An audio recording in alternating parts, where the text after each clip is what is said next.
Assalamualaikum warahmatullahi wabarakatuh. Perkenalkan, nama saya Muhammad Dimas Dainda Putra, NIM 063 dari Filsafat Hukum C.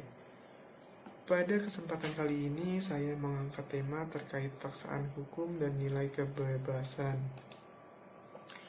di mana terdapat definisi bahwasanya kebebasan merupakan suatu masalah kompleks yang mana dianggap sebagai kemampuan individu untuk melakukan apa yang dikehendakinya, sesuai kepentingan, keinginan, dan seleranya. Sedangkan paksaan sendiri merupakan praktik memaksa pihak lain untuk berperilaku secara spontan dengan menggunakan ancaman atau intimidasi. Kemudian terdapat kebebasan dan prinsip non-intervensi. Sebagaimana dikatakan John Stuart Mill, kebebasan dianggap nilai yang fundamental bagi manusia, di mana paksaan terhadap kebebasan mengancam nilai yang fundamental, sehingga hanya perlu dilakukan sejauh membawa kebaikan. Maka dari itu diberikan batasan pada pengenaan paksaan hukum, di mana paksaan hukum dibenarkan sepanjang penting untuk melindungi seseorang dari kekerasan pihak lain. Paksaan hukum diperlukan untuk membatasi perilaku orang lain yang dianggap tidak membawa kebaikan. Paksaan hukum dianggap membatasi kebebasan hak orang lain, akan tetapi yang penting dipahami adalah paksaan hukum dilakukan dengan maksud akan memperoleh kebaikan bagi masyarakat. Artinya, bahwa paksaan hukum ini yang menimbulkan ketidaknyamanan bagi seseorang dan atau masyarakat diperlukan demi kebaikan bersama dalam masyarakat tersebut.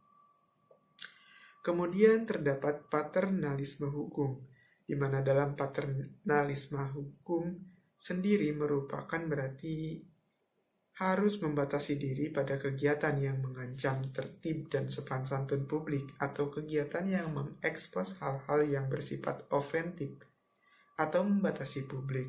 Sebagaimana beberapa tokoh yang berpendapat bahwasannya A. Goldin berpendapat bahwa terdapat ruang untuk hukum yang bersifat paternalistik, yakni di mana negara diserahi tanggung jawab atas kebaikan warga negara dengan melalui hukum berusaha menjamin keselamatan dan kesejahteraan individual anggota masyarakat tanpa harus mengkaitkan urgensi hukum paternalistik dengan keselamatan dan kesejahteraan orang lain. Goldin juga membedakan antara perilaku atau tindakan yang berkaitan dengan diri sendiri atau self-regarding dan yang berkaitan dengan orang lain atau others regarding. Kedua terdapat H.L.A. Hart yang berpendapat bahwasannya pembatasan hukum demi kebaikan individu tidak dapat disebut dengan moralisme hukum, namun adalah bentuk dari paternalisme hukum. Dan bahwa alasan moral bukanlah alasan pembenar bagi adanya paksaan hukum, dan individu bukanlah penilai satu-satunya tentang apa yang paling tepat tentang kepentingannya. Paternalisme hukum tetap diperlukan oleh negara karena dapat digunakan untuk mengurangi dan menghindari kemungkinan negatif akibat perilakunya sendiri atau orang lain, di mana dapat dibedakan bukan hanya pada ruang privat, namun juga pada ruang publik, dengan tujuan untuk kebaikan individu dan masyarakat.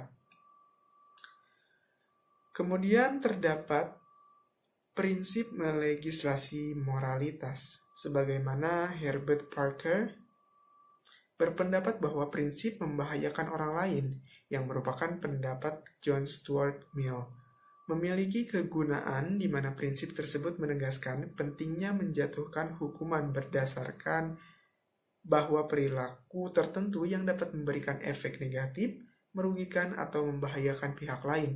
Bila mana dilihat dari sudut pandang hukum kriminal dikatakan, 1. Pentingnya memastikan bahwa seseorang yang dihukum karena memang bersalah dengan fakta dan bukti yang jelas. Kedua, terdapat pentingnya memberi hukuman yang setimpal dengan kerugian yang diderita korban. Ketiga, adanya garis pemisah yang jelas antara hukum dan pertimbangan. di mana dalam perdebatan mengenai paternalisme hukum dapat diterima atau tidak, Hart memandang bahwa ada ketidakmampuan membedakan antara paternalisme hukum dari apa yang disebut dengan moralitas hukum, bahwa tuntutan imoralitas harus dikenai sanksi hukum.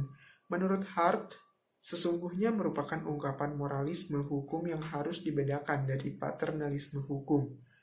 Maka dapat disimpulkan bahwasannya pembatasan hukum harus dilakukan dengan melihat kasus demi kasus untuk tetap menghargai kebebasan manusia di dalam masyarakat serta keputusan atau kebijakan yang diambil harus dilakukan oleh mereka yang memiliki kemampuan dan pengetahuan. Sekian yang bisa saya sampaikan terkait materi paksaan hukum dan nilai kebebasan. Mohon maaf atas kekeliruan dan kesalahan yang saya miliki. Wassalamualaikum warahmatullahi wabarakatuh.